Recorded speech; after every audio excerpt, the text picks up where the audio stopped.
Muli po kami nagpapasalamat, aming Diyos, sa muling pagkakataon na kami po ay sasamba sa inyo. Sa ilang saglit po ng katahimikan, tayo pong lahat ay lumapit at magpasalamat sa ating Diyos.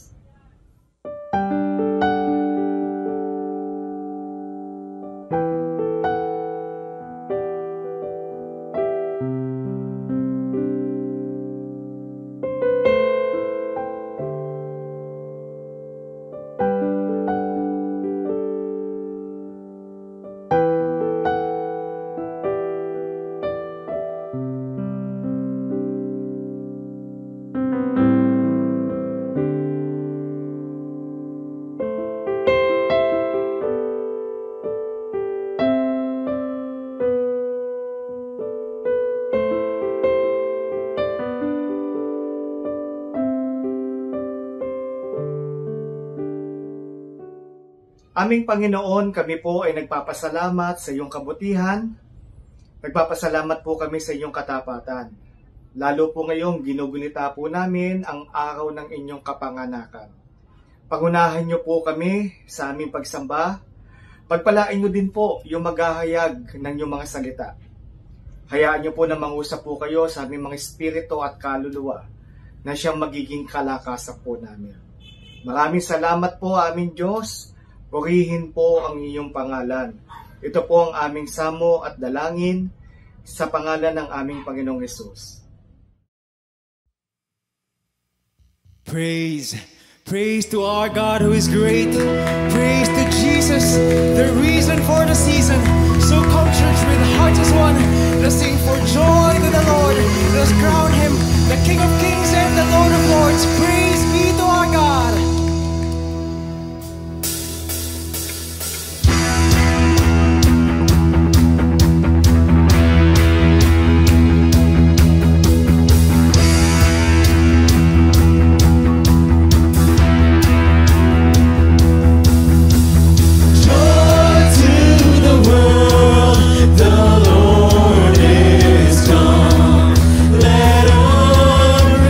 Sing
Joyful, joyful, we adore thee, God of glory, Lord of love. Hearts unfold like flowers before thee, opening to the sun above. Melt the clouds of sin and sadness, drive the dark of doubt away. Giver of immortal gladness, fill us with the light of day.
Joyful of joyful, Lord, we adore thee, the God of glory, the Lord of love.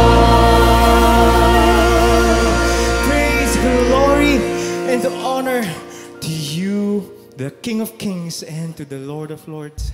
Patuloy ang aming pasasalamat. Patuloy ang aming papuri sa inyo, aming Diyos na dakila. For truly, Lord God, you have made a way.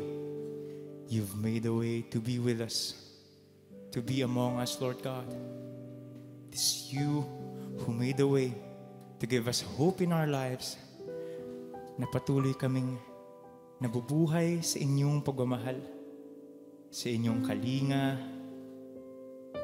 sa inyong pag-alaga. At gayon na lamang, Panginoon, ang galak sa aming puso na kayo'y malaya naming nakakasama, na kayo'y aming nalalapitan at napapapurihan, Panginoon. There's nothing sweeter, Lord God, than to be with you. Purihin kayo, aming Diyos na dakila, aming Diyos na mapagmahal. Maghari kayo sa aming buhay. Maghari kayo, Diyos, sa bawat isa.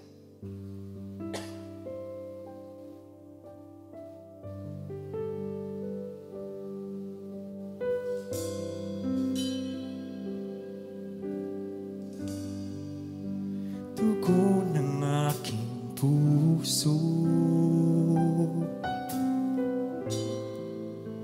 sa inyo, Panginoon, ay magaling ng papuri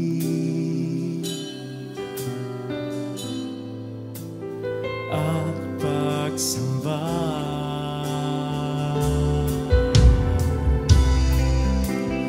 Dahil sa inyong pagmamahal, katiyakan sa buhay ko'y tagay. Mapalapit sa inyo ang nais ng puso ko. Mapalapit sa inyo ang tanging nais ko gawin. Maghari ka ngayon at magpakailanman.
the universe, born to the world He holds. And with that first strong breath, the Word has become flesh. Emmanuel has come to us. Oh, crown Him more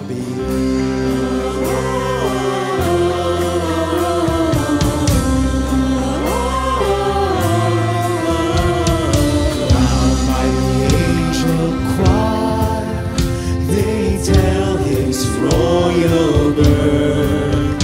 Sing glory in the highest height, and peace upon the earth. They break the silent night, announcing endless word.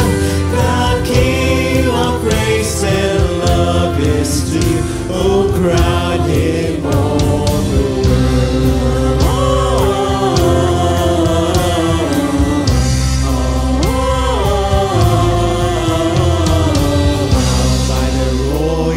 gifts, gold, frankincense, and myrrh.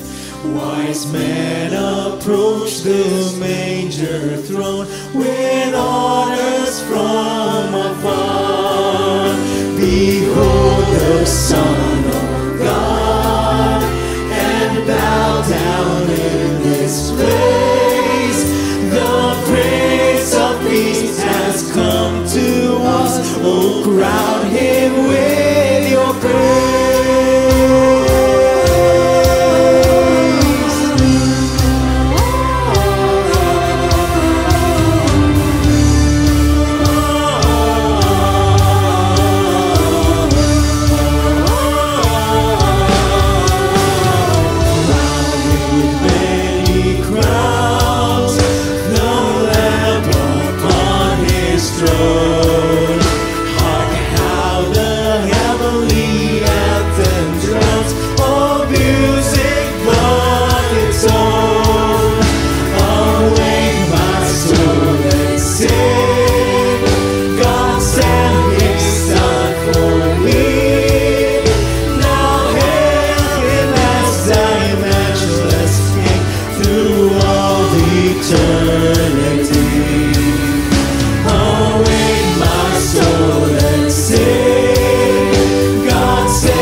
Maligayang Pasko mga pamangkin. Merry Christmas. Nawa ang Espiritu, ang diwa ng Pasko'y sumaatin, ma-enjoy natin ang Pasko sa taong ito. Ang ating pag-aaral, pinamagatan nating ang tunay na pamasko. Luke 4:14-30. Bumalik sa Galilea si Jesus na sumasa kanya ang kapangyarihan ng Espiritu. So, dapat pakinggan. Napabalita sa mga karatig bayan ang tungkol sa kanya. Nagtuturo siya sa kanilang mga sinagoga at hinahangaan naman siya ng lahat. Ngayon ang tanong, ano ang katuruan? Umuwi si Jesus sa Nazareth, ang bayan na kung saan siya lumaki. Gaya ng kanyang nakaugalian, pumasok siya sa sinagoga ng araw ng pamamahinga. Tumayo siya upang bumasa at do'y ibinigay sa kanya ang kasulatan ni Propeta Isaias. Binuksan niya ito sa dakong kinasusulatan ng ganito: Ang Espiritu ng Panginoon ay sumasa akin, sapagkat hinirang niya ako upang ipangaral sa mga mahihirap ang magandang balita. And of course, by mahihirap, we mean poor in spirit. Hindi naman kailangang poor in terms of money. Isinugo niya ako upang ipahayag sa mga bihag na sila'y lalaya at sa mga bulag na sila'y makakakita. Isinugo ako upang palayain ang mga inaapi at upang ipahayag na darating na ang panahon ng pagliligtas ng Panginoon. So ito ang kahulugan ng pagdating ni Jesus. Therefore, ito ang ibig sabihin ng kanyang mission. Therefore, ito ang ibig sabihin ng Pasko. Ito ang tunay na regalo at diwa ng Pasko. So read, ano ba yung bihag? Bihag ng oppressive religion na sila'y lalaya. Spiritually bulag na sila'y makakakita. Palayain ang mga inaapi ng exploitative religion. Pagliligtas ng Panginoon mula sa beardam religiosity. Kasi mahalaga na ang mga katuruan at mga big words na ito ma-define. Alam natin na magpapalaya siya ng mga bihag, pero mula saan palalayain? And now we are reading in the context of his whole ministry in relationship to the religion of his time. Na ang mga bihag ay bihag ng oppressive religion. Yung mga bulag ay spiritually bulag. Yung mga inaapi ay inaapi ng exploitative religion. At ang pagliligtas ng Panginoon ay mula sa burdensome religiosity, mula sa guilt, mula sa difficulty, hardship, and suffering caused by the religiosity. So pagliligtas ng Panginoon, lalaya mula sa kautusan, yan ba ang tinutukoy ni Jesus? Acts 30 and 39. At ang lahat ng sumasampalataya sa Kanya ay pinilalaya na sa lahat ng pagkakasala na mula sa mga ito ay hindi kayo kayang palayain ng kautusan ni Moises. So, ang pagpapalaya ay pagpapalaya sa mga pagkakasala na umaalipin, nagpapahirap at tumatakot. Romans 4:15, ang kautusan ay nagdadala ng poot ng Diyos sa mga lumalabag. Ngunit kung walang kautusan, wala ring paglabag. Kaya inalis ni Jesus ang kautusan, pinalaya ang mga tao mula sa kautusan para mawala ng paglabag, therefore mawawala ang poot ng Diyos, mawawala ang judgment. Romans 6:14, sapagkat hindi na dapat maghari sa inyo ang kasalanan dahil kayo'y wala na sa ilalim ng kautusan, kundi nasa ilalim ng kagandahang loob ng Diyos. Paano naghahari ang kasalanan? Dahil may kaparusahan ito. Nakakatakot siya. Pero kung inalis na yung kasalanan sa pamamagitan ng pag-aalis nung law na dahil sa kanya ay nagiging makasalanan ng tao at hindi siya kasi masunod, therefore, ito ang kagandahang loob ng Diyos. Ito ang gift of Christmas. Kung ang pinag-uusapan ay pagliligtas ng Panginoon, lalaya ang mga tao mula sa teachers of the law and Pharisees. Luke 11:46, sinagot naman siya ni Jesus, kahabag-habag din kayo, mga dalubhasa sa kautusan. Pinagpapasan ninyo ng mabibigat na dalahin ng mga tao, ngunit ni daliri ay ayaw ninyong igalaw upang matulungan sila. Masarap pag-usap ng Pasko yung mga belen, yung mga bituin, mga tala, mga parol. Pero pag hindi natin talaga nilinaw kung ano ang gift of Christmas, hindi natin ma-appreciate talaga ang Christmas. That the gift of Christmas was God giving people through Jesus freedom from the law, justification, forgiveness, cleansing, acceptance. So anong pagliligtas ng Panginoon? Anong paglaya? Mula sa sacrifices na sobra nagpapahirap sa buhay ng mga tao noon. Kaya pagpasok ni Jesus noon sa templo, ay kanyang ipinagtataob ang mga mesa na pinagtitindahan ng mga kung ano-anong sacrifices at nandun yung mga money changers dahil napaka-oppressive sa mga tao yung magdala ng sacrifice o bumili ng pang-sacrifice. Romans 3:25, siya ang inialay ng Diyos bilang handog upang sa pamamagitan ng kanyang dugo ay mapatawad ang kasalanan ng lahat ng sumasampalataya sa kanya. So, dahil inialay na ni Jesus sa kanyang dugo, napatawad na ang kasalanan. So, winakasanan niya ang sacrifices. Hebrews 7:27, hindi siya katulad ng ibang mga pinakapunong pari na kailangan pang mag-alay ng mga handog araw-araw. Unay, para sa sarili nilang kasalanan at pagkatapos ay para sa kasalanan ng mga tao. Minsan lamang naghandog si Jesus at ito'y pang magpakailanman nang ihandog niya ang kanyang sarili. Once for all, Jesus perfected sacrifice. So, winakasanan niya ito. Pinalaya na niya ang mga tao to make sacrifices for the forgiveness of sins. Yan, regalo yan ng Pasko. Hebrews 9:28, gayon din naman, si Kristo'y minsan lamang inihandog upang pawiin ang mga kasalanan ng mga tao. Anong kahulugan ng Pasko? Pagliligtas ng Panginoon, ang mga tao ay lalaya mula sa temple. 1 Corinthians 3:16, hindi ba ninyo alam na kayo'y templo ng Diyos at naninirahan sa inyo ang kanyang Espiritu? So nilinaw dito na hindi na sa templong bato na pinaniniwalaan ng mga Hudyo nandun ng Diyos, kundi ngayon nasa puso ng mananampalataya.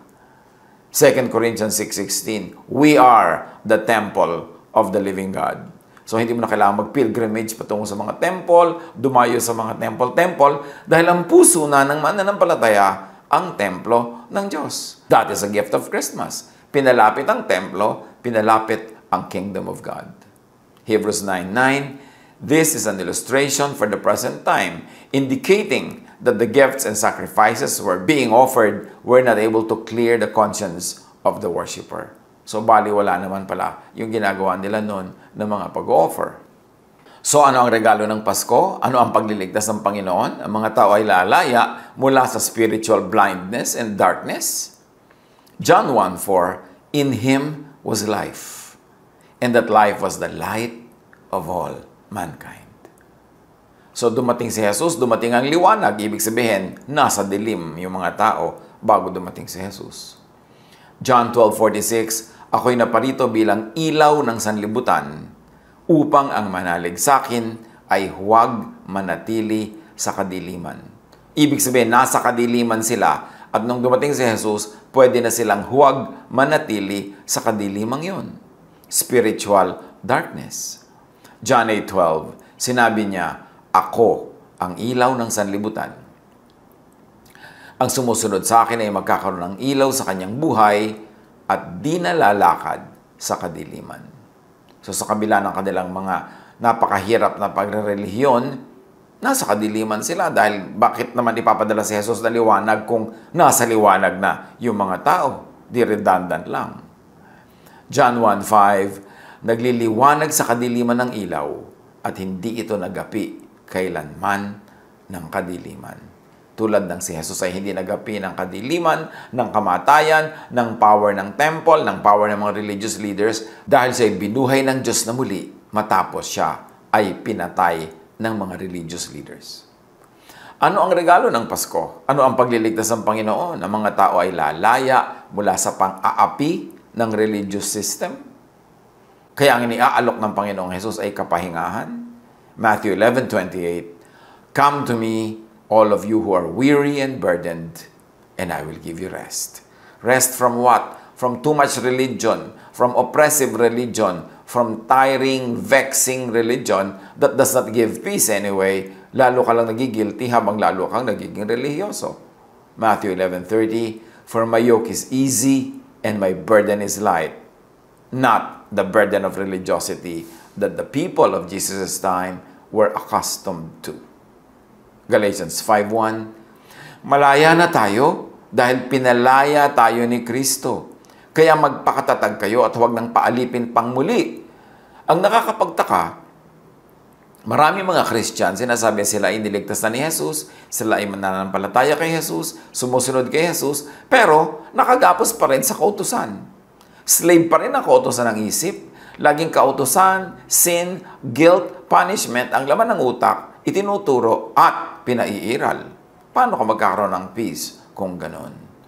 dapat nating maintindihan ang tunay na regalo ng Pasko. Ito'y kalayaan mula sa kasalanan, kalayaan mula sa oppression ng law, kalayaan mula sa napakahirap na religiosity na kailangang daanan kung susunod ka at dadaan ka sa law. Luke 4:20-21, sa pagpapatuloy ng unang kwento na si Jesus ay nagbasa sa harap ng kongregasyon. Inirolyo niya ang kasulatan at matapos isauli sa tagapag-ingat, siya'y naupo. Nakatitig sa kanya ang lahat ng nasa sinagoga at sinabi niya sa kanila, ang kasulatang ito na inyong narinig ay natupad ngayon. He was reading prophecy and he said, now, this is happening. Natutupad na.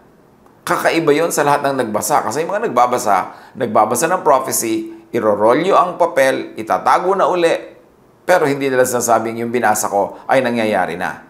Sabi ni Jesus, nangyayari na ngayon ang binasa ko. In other words, ililigtas ng Panginoon, palalayain ni Jesus ang mga tao mula sa kautusan. Teachers of the law and Pharisees, sacrifices, temple, spiritual blindness and darkness, pang-aapi ng religious system. A very revolutionary teaching.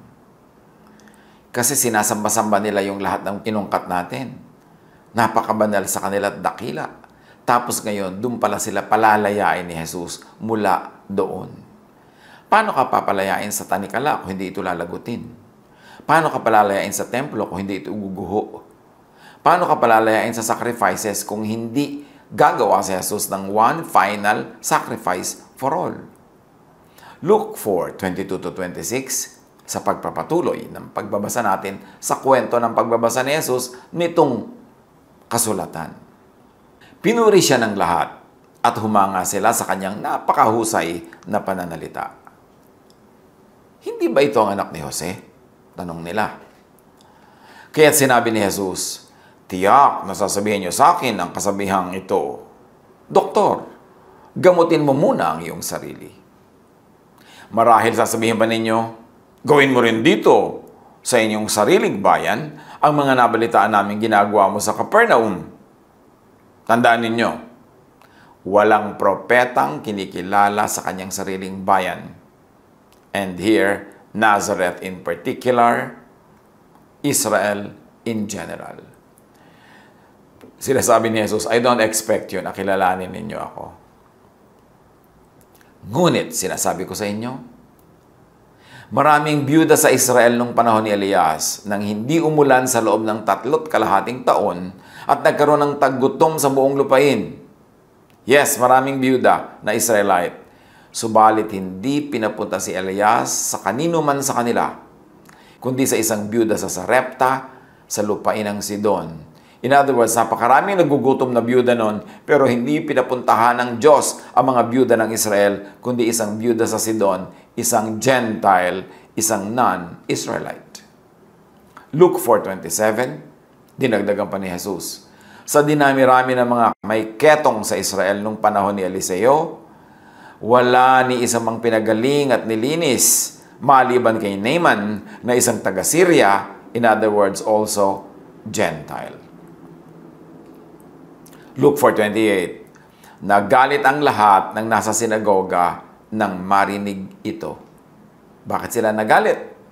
Kasi sinabi ni Jesus, akala nyo favored kayo mga Israelites, pero walang finavor ng Diyos noong mga panahon na binanggit ko, kundi puro Gentiles. In other words, si Jesus ay nagpapalaya to set people free also from religious oppression. Jesus challenged their chains and prisons.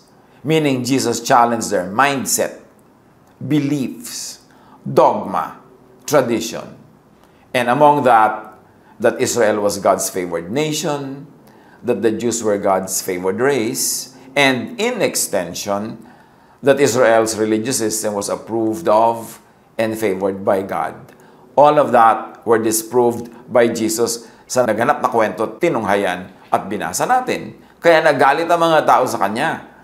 Kanina pinupuri siya, ngayon galit na. Luke 4:28-30, nagsitayo sila at itinaboy siyang palabas papunta sa gilid ng bundok na kinatatayuan ng bayan upang ihulog siya sa bangin.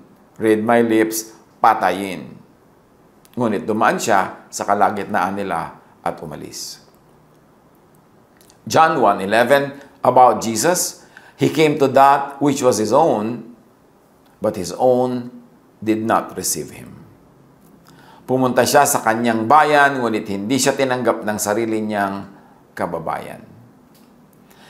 Ano ang kahulugan sa Pasko, sa pag-observe natin ng Pasko, sa paggunita ng Pasko, nang binasa nating kwento at yung mga verses na kasamang kailangan basahin?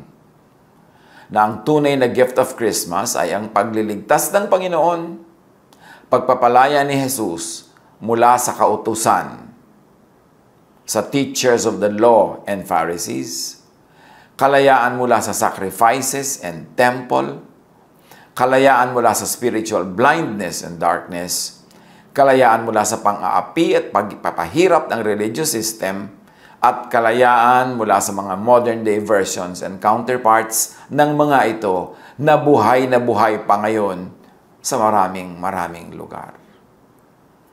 Nung si Jesus ay umakyat sa Ama, napakadaling nag-backslide ang church into Mosesness, into Pharisiness, into mixing love, grace, and the law and judgment, into mixing the old and the new. Samantalang sabi ni Jesus, hindi pwedeng ilagay ang bagong alak sa lumang sisidlan. Sasabog ang sisidlan, masasayang ang alak. Hindi pwedeng ituro ang bagong katuruan ni Jesus in the framework of the old faith, which is governed by the law. Iniligtas ni Jesus ang mga tao sa kautusan by fulfilling all the demands of the law. Ito ang pamasko. Taking the place of the people rendered guilty by the law, paying the price required by the law. Yan ang pamasko ni Jesus. Romans 6:14, for sin shall no longer be your master, because you are not under the law, but under grace. Yan ang Pasko. Yan ang pamasko ng Pasko. That we are no longer under the law, but under grace. And yet, bakit lagi pa rin natin inuusig ang isa't isa by the law? Bakit guilty, takot na takot pa rin tayo because of the law? We are already rendered free from the law. Romans 8:2, because through Christ Jesus, the law of the Spirit who gives life has set you free from the law of sin and death. Romans 10:4, Christ is the culmination of the law, so that there may be righteousness for everyone who believes. So, siya na daw ang wakas ng law, si Jesus. Kinumpleto na niya lahat ng requirements ng law at ito isinara na, tinapos na. At kung nananalig ka kay Jesus, daig mo pa ang sumunod sa lahat ng law na yon, kahit in actual life, in practical life, ay hindi mo sila nasusunod. Kasi talaga namang walang makakasunod niyan. By the law, nobody will be made righteous.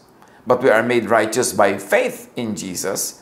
Pero naniniwala ka na kay Jesus, righteous ka na by faith, tapos uusigin mo pa rin yung sarili at iba pagka nagkukulang sila sa pagsunod sa batas ni Moses. Paano yun? Ba't pinaghahalo si Jesus at si Moses? Iniligtas ni Jesus sa mga tao sa kautusan by destroying the law. Ephesians 2:14-15, Christ gave His own body to destroy the law of Moses with all its rules and commands. Ito ang pamasko. Hindi naman nangyari nung ipinanganak siya agad, pero ito ang ending ng ginawa ni Jesus. Winasak, sinira, pinawalang bisa ang law para hindi na tayo ma-oppress, hindi na tayo ma-condemn, at hindi na tayo paparusahan by the standards of the law.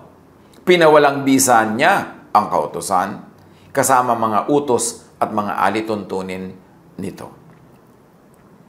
Iniligtas ni Jesus ang mga tao sa kautusan by disempowering the law and therefore disempowering death. Nawala ng saysay ang kamatayan. Kasi pag namatay ka, hindi ka naman pupunta sa kaparusahan dahil iniligtas ka na ni Jesus mula sa kaparusahan dahil tinanggap na niya sa kanyang katawan yung kaparusahan. At sinira na niya yung law, pinawalang bisa na niya. So ano pang iuusig sa iyo para mahusgahan ka ng spiritual death? The sting of death is sin, and the power of sin is the law. But thanks be to God, He gives us the victory through our Lord Jesus Christ. Ano ang Pasko? Iniligtas ni Jesus ang mga tao sa teachers of the law and Pharisees by discrediting them. Pagkatapos ngayon, inside the Christian Church, hindi lang diretsahan, pero ang ibinabantog pa rin, itinatanyag at sinusunod, teachers of the law and Pharisees, di parang walang Pasko. Matthew 5:20, "For I tell you, that unless your righteousness surpasses that of the Pharisees and the teachers of the law, you will certainly not enter the kingdom of heaven." Kung hindi mo malalampasan ang gawa ng mga teachers of the law and Pharisees, hindi ka makakaranas ng pag-ahari ng Diyos. There will be no kingdom of heaven for you there, and there will be no kingdom of heaven for you here, inside your mind, in your heart. Matthew 12:12, "How much more valuable is a person than a sheep? Therefore, it is lawful to do good on the Sabbath." Sobrang halaga sa mga Hudyo yung Sabbath na yan, to the point that somebody will be killed for breaking the law of the Sabbath. Pero sabi ni Jesus, no. I am the Lord of the Sabbath. At sinasabi ko sa inyo, pag may magandang gawin yun, kahit Sabbath. Matthew 23:2-3, "The teachers of the law and the Pharisees sit in Moses' seat. So you must be careful to do everything they tell you." Could this be sarcasm? And in the context of what Jesus has been saying all along, it is very, very safe to say that this is sarcasm. At sabi ni Jesus, "But do not do what they do, for they do not practice what they preach." So kung talagang realistic at literal na sinasabi niya, you must be careful to do everything they tell you, bakit bigla niya sinabing, "But do not do what they do, for they do not practice what they preach"? The gift of Christmas, pinalaya ang mga tao from the teachers of the law of Moses and the Pharisees.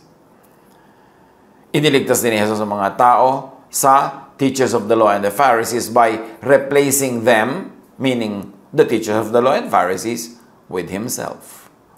Hebrews 2:17, "For this reason, he had to be made like them, fully human in every way, in order that he might become a merciful and faithful high priest in service to God, and that he might make atonement for the sins of the people." Pinalaya ni Jesus ang mga tao from the high priest by being the high priest himself. Not implementing laws, but love. Hebrews 4:14, "Kaya nga, magpakatatag kayo sa ating pananampalataya, dahil mayroon na tayong dakilang pinakapunong pari na pumasok na sa kalangitan, doon mismo sa harap ng Diyos. Siya'y walang iba, kundi si Jesus na anak ng Diyos." Kasi yung high priest ng Israel, pumapasok lang yun doon sa kabila ng kortina sa Holy of Holies, sa loob ng building, sa loob ng temple. Pero sabi, itong si Jesus, as high priest, hindi niya sa building pumasok, sa langit mismo, sa presensya mismo ng Diyos, hindi sa presensya ng sagisag ng Diyos. Iniligtas ni Jesus ang mga tao mula sa sacrifices by making himself the ultimate sacrifice in place of all the people. Yan ang diwa, regalo ng Pasko. That we are no longer required and we don't have to do needless sacrifices para lang maging katanggap-tanggap sa Diyos. Romans 3:25, "Siya ang inialay ng Diyos bilang handog, upang sa pamamagitan ng kanyang dugo ay mapatawad ang kasalanan ng lahat ng sumasampalataya sa Kanya." Kung sumasampalataya ka kay Jesus, napatawad na ang lahat ng kasalanan mo sa pamamagitan ng dugo ni Jesus. Ephesians 5:2, "Christ loved us and gave himself up for us as a fragrant offering and sacrifice to God." Ang diwa at regalo ng Pasko, iniligtas ni Jesus sa mga tao mula sa sacrifices by abolishing it. Hebrews 7:27, "Unlike the other high priests, he does not need to offer sacrifices day after day.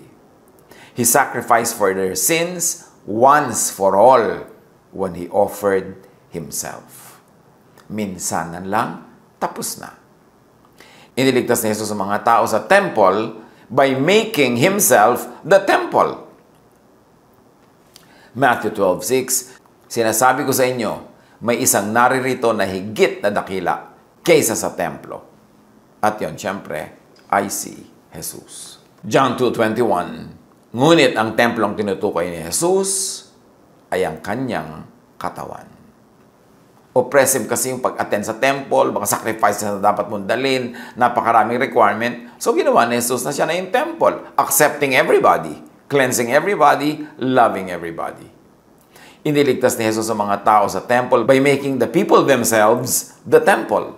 1 Corinthians 6:19-20, do you not know that your bodies are temples of the Holy Spirit who is in you, whom you have received from God? And Jesus, pinalaya niya mga tao by prophesying the destruction of the temple. Matthew 24:2, sinabi niya sa kanila, nakikita ba ninyo ang mga gusaling yan? Tandaan ninyo, darating ang araw na wala riyang matitirang bato sa ibabaw ng isa pang bato, lahat ay iguguho. At naganap yon ng AD 72. At hanggang ngayon, guho pa rin yung templong tinutukoy ni Jesus. Sinira na yon dahil pinalitan na ang templo na ay si Jesus at ang templo na ay ang puso, ang isip ng mananampalataya. Iniligtas ni Jesus ang mga tao sa spiritual blindness and darkness by being the light Himself. John 9:5, I am the light of the world. And by giving the light to the people.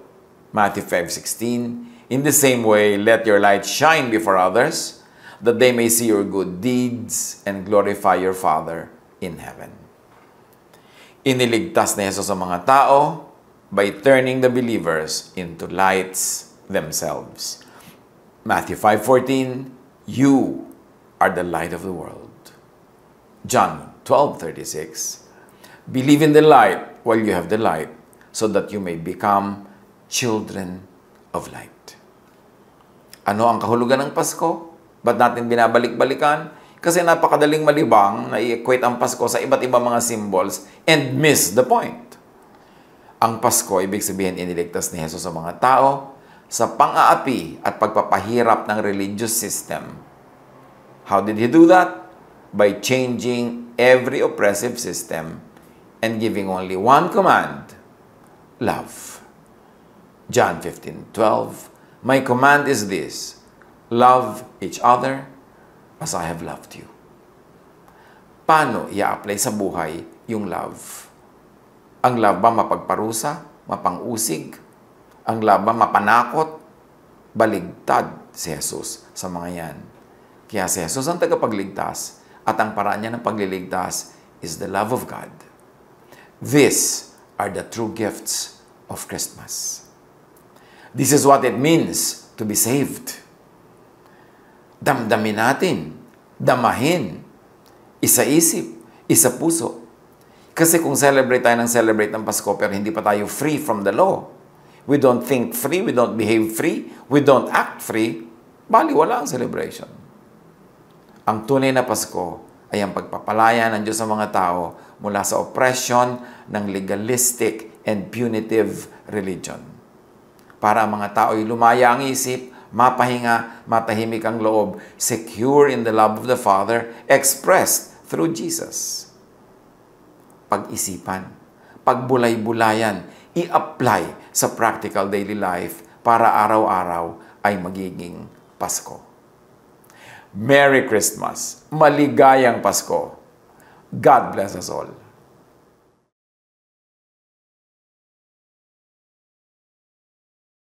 Aming Panginoon, maraming salamat po sa pangunawang ipinagkaloob niyo at kami ay pinalaya mula sa mga batas na hindi nakalulugod sa inyong harapan.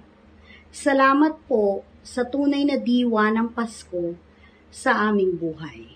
At kami naligtas mula sa pang-uusig ng mga kautusang hindi sa inyo nagmula.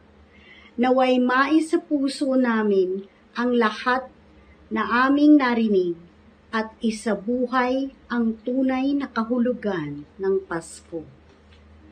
Sa ilang sandali, tayo ay patuloy ng papurihan ng ating Panginoong Hesus.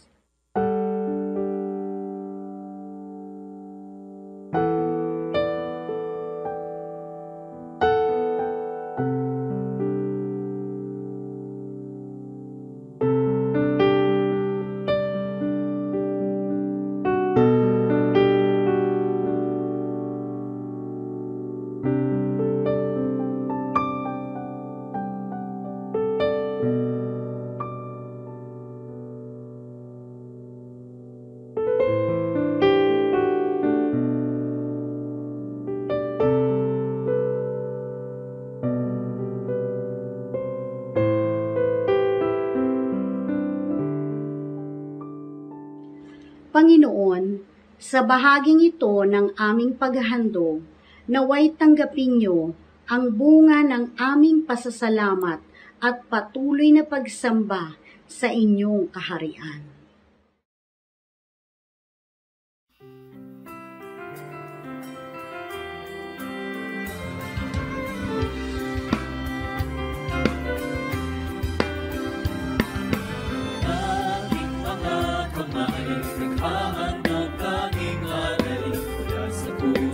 Ko'y tigil sa salamat na hatid upang salita niyo ay palaganapin at kalawang ng makalangin na gawain. Tinig na umaawit at patuloy ang inihahatid sa salamat na sinasabi ang kalagay walang hatid upang sayang ibinabalik ang galing sa langit, tunay na mayaman, inyong pag-ibig. Ang aming alay, O Diyos, ay tanggapin. Handog na pinakamahina, ang aming dadalhin. Lahat ng ito'y sa inyo dinamdalin. Manalaan tungo sa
stars are brightly shining. It is the night of our dear Savior's birth. Long lay the world in sin and error pining, till He appeared, and the soul felt its worth. A thrill of hope, the weary world rejoices, for yonder breaks a new and glorious morn. Fall on your knees, oh, hear the angels' voices, oh, night divine, oh, night when Christ was born. Oh, night divine,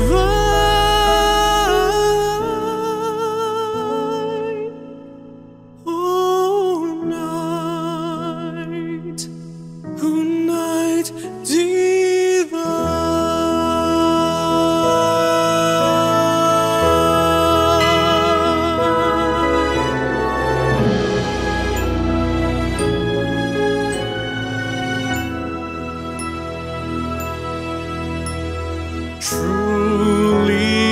taught us to love one another.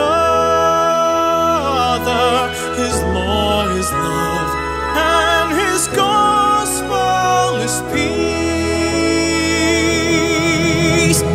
Chains shall He break, for the slave is our brother, and in His name all oppression shall cease. Sweet hymns of hope in grateful chorus raise we, let all within us praise His holy name. Christ is the Lord. Oh, praise His name forever. Noel, Noel, night, oh, night divine. Noel, Noel, night, oh, night divine. Noel,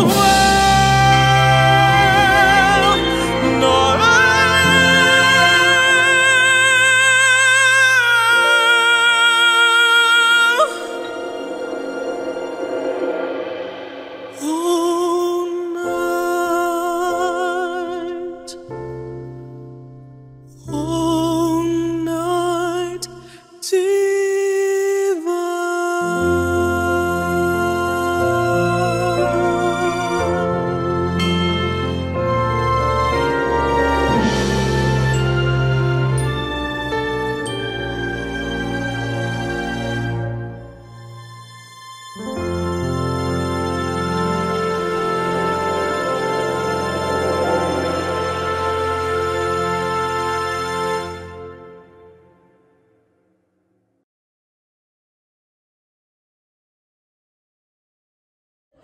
Let us continue to praise the Lord, brothers and sisters.